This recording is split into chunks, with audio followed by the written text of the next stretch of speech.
কালনার রামকৃষ্ণ পল্লীর আশ্রমপাড়ায় গত বহু বছর ধরেই হরিনাম সংকীর্তন উৎসবের চল ছিল, কিন্তু বিশেষ কারণবশত গত 4 বছর ধরে উৎসব কার্যক্রম বন্ধ ছিল। কিন্তু অবশেষে এবছর এলাকার মহিলারা উদ্যোগ নিয়ে 3 দিনব্যাপী হরিনাম সংকীর্তন উৎসবের আয়োজন করেন। অধিবাস থেকে শুরু হওয়া অনুষ্ঠানটি অন্নক্ষেত্রের মাধ্যমে শেষ হয়। এ প্রসঙ্গে অনুষ্ঠানটির উদ্যোক্তারা জানান, এই কীর্তনটা প্রায় 20 বছর ধরে চলছিল, তারপরে 3 বছর বন্ধ হয়ে গেছে। এই একটা মানে বারোয়ারির জায়গা রাখে সেইটা বন্ধ হয়ে গেছিল।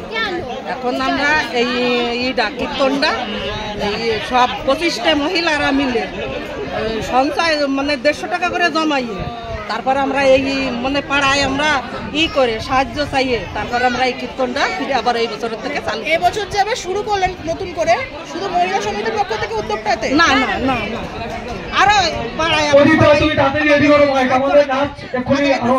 সেটা মিলে আমাকে কীর্তনটা মহিলারা সবাই সবাই। এটার নাম কি?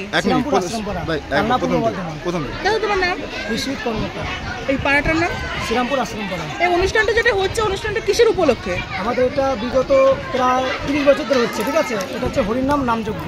আচ্ছা, তো এটা বছরের কোন সময় হয়? এটা আমাদের বছরের চৈত্র মাসে হয়। 16 তারিখে অধিবাস, 17, 18, 19 3 দিন হয়।